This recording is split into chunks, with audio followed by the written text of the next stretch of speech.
اور یہی خطابت جب کسی مجاہد کی زبان تک پہنچی تو نعرہ انقلاب بن گئی.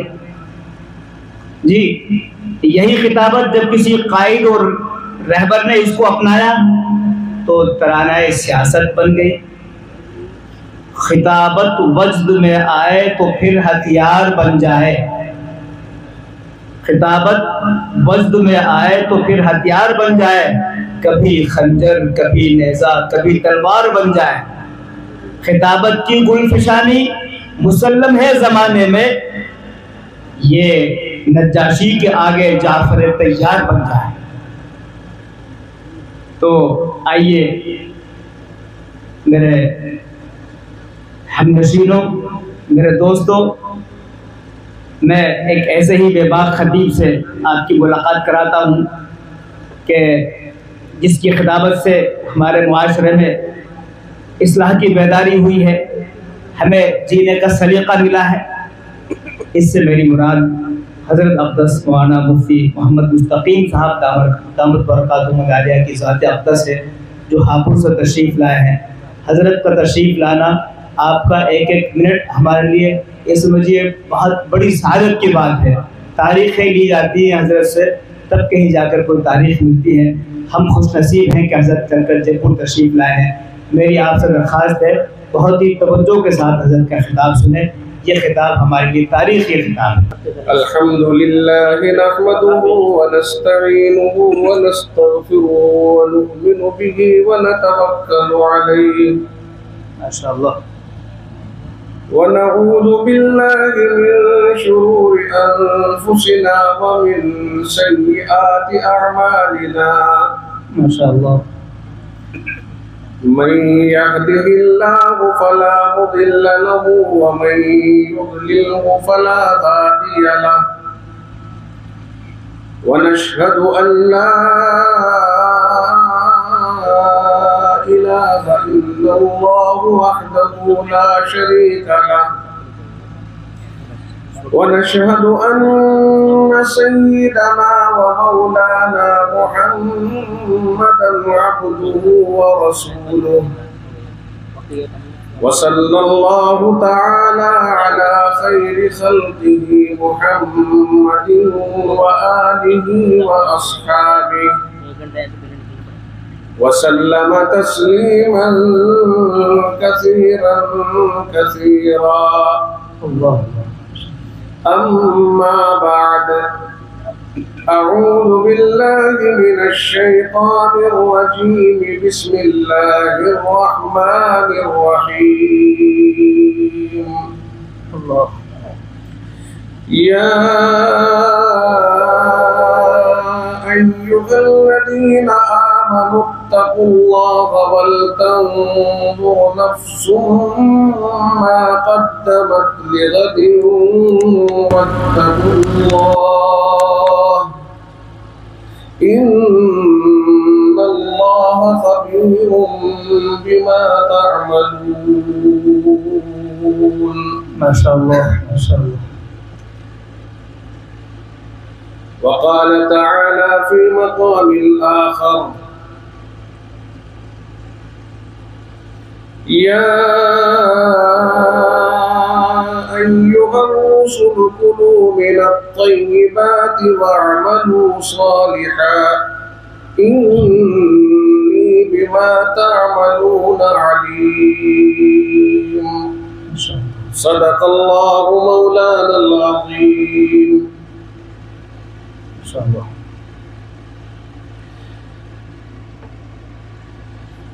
وعن علي رضي الله تعالى عنه أنه قال: قال رسول الله صلى الله عليه وسلم: يوشك أن يأتي على الناس زمان لا يبقى من الإسلام إلا اسمه ولا يبقى من القرآن إلا رسمه مساجدهم عامرة وهي خراب من الهدى أو كما قال عليه الصلاة والسلام. اللهم صل على سيدنا محمد وعلى آل سيدنا محمد وبارك وسلم. اللهم صل على سيدنا محمد وعلى آل سيدنا محمد وبارك وسلم.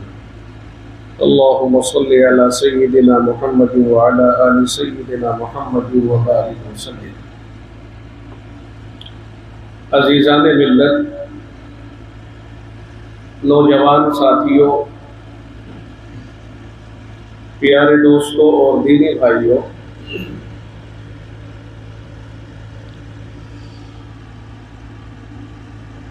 معلوم ہوا ہے کہ یہ جلسہ اس علاقے میں اس شان کے ساتھ پہلی بار ہو رہا ہے۔ اب پہلی بار ہو رہا ہے یا پہلے سے زائد بار ہو رہا ہے، یہ تو اللہ جانے۔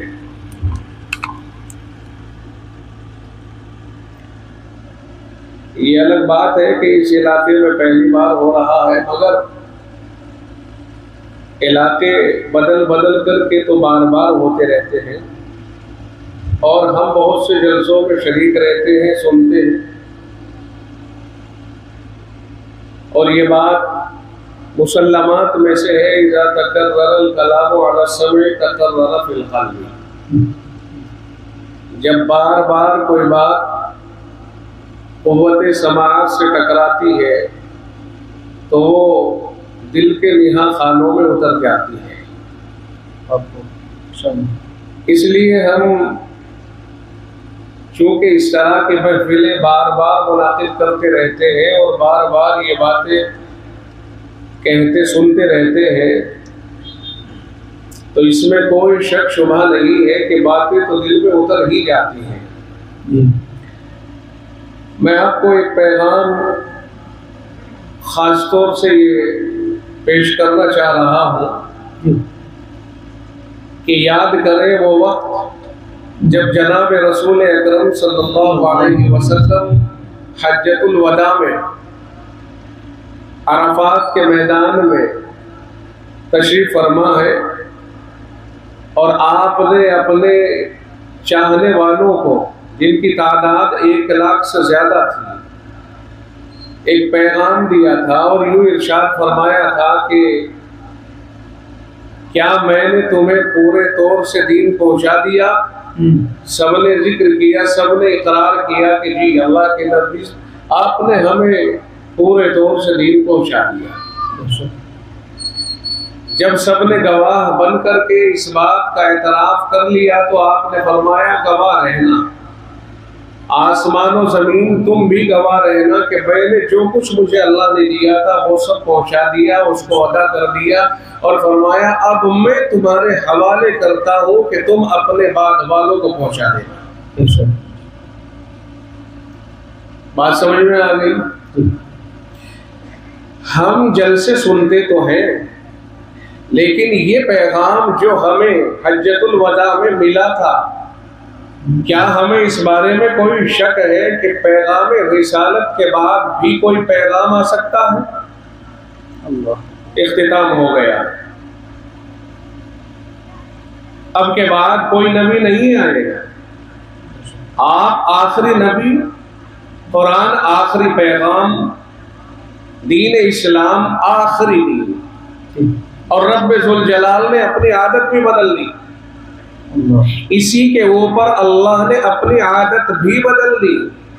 پہلے عادت تھی کہ اللہ پیغمبروں کو بھیجتا رہتا اور اپنے بندوں تک اپنا دین، اپنی باتیں پہنچواتا رہتا تھا، لیکن اللہ نے محمد الرسول اللہ صلی اللہ علیہ وسلم پر تاج ختم نبوت کو سجا کے اور ارشاد فرما دیا ما کان محمد ابا احد من رجالکم ولکن رسول اللہ وخاتم النبیین، نبیوں کے آخر میں نے اپنے محبوب کو بھیجا ہے، اب کوئی نبی نہیں ہے، یہی آخری نبی۔ اور عادت بدلتے ہوئے محمد الرسول اللہ کی زبانی کہلوا دیا اور اس اشکال کا جواب بھی دلوا دیا کہ اگر کسی کے دل میں یہ اشکال آئے کہ اگر آپ نے آخری پیغمبر کو بھیج دیا تو پھر تو دین یہی ختم ہو گیا، آگے کیا ہوگا؟ چونکہ اب تک تو دین پیغمبر لاتے تھے، اب پیغمبروں کا سلسلہ جب آپ ختم کر رہے ہو تو کیا دین بھی ختم ہو جائے گا؟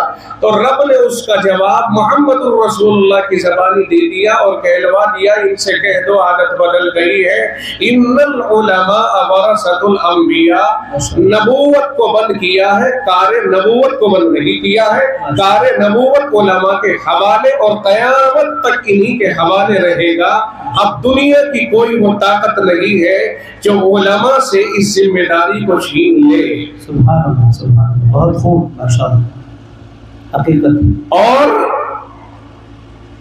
دنیا میں اب کوئی اس کی جرت نہ کرے کہ چور راستے سے نبوت کا اعلان کرے۔ بہت خوب، ماشاءاللہ۔ کیونکہ اللہ تعالیٰ نے نبوت کا دروازہ ایسا بند کیا کہ خود محمد الرسول اللہ کی زبانی کہلوا دیا کہ لوگوں، صفت نبوت تو انسان میں پیدا ہو سکتی ہے مگر نبوت نہیں آ سکتی ہے۔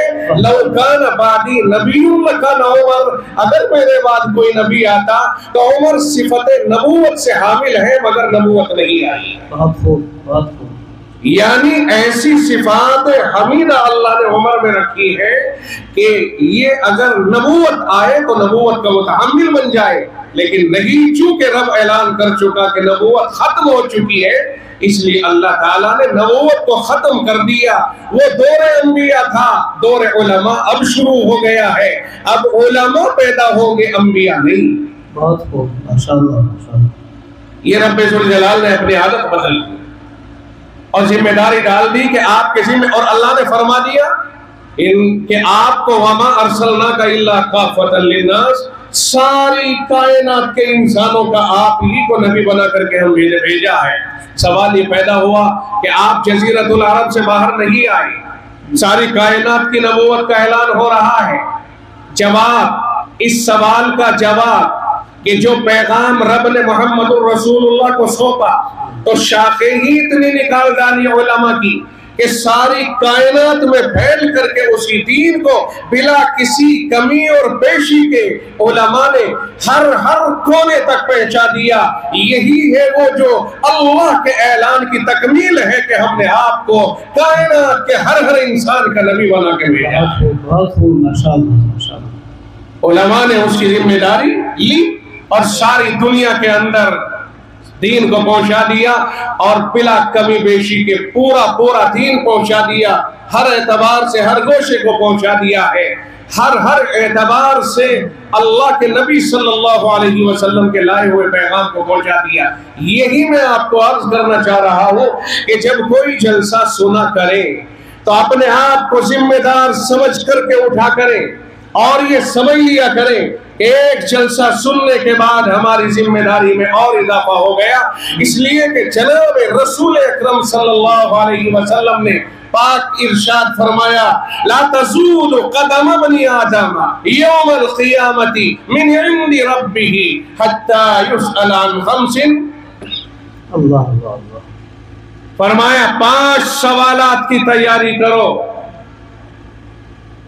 بروز قیامت رب ذوالجلال کے سامنے انسانوں کے جب کھڑا کر لیا جائے گا، ایک قدم بھی اپنی جگہ سے کوئی ہل نہیں سکے گا جب تک 5 سوالوں کے جواب نہ دے دے۔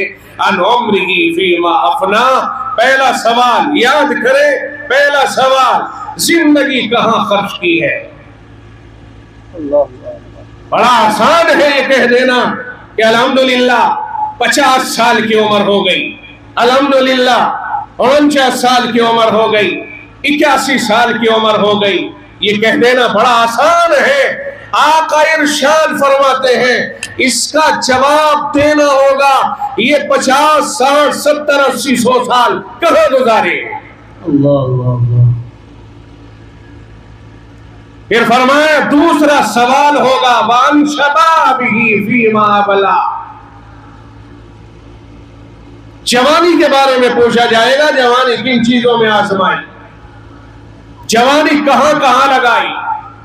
جوانی تو ایک بہت بڑی نعمت ہے، در جوانی توبہ کردن شیوائے پیغمبری، وقت پیری گرگ ظالم می شود پرہیزگار۔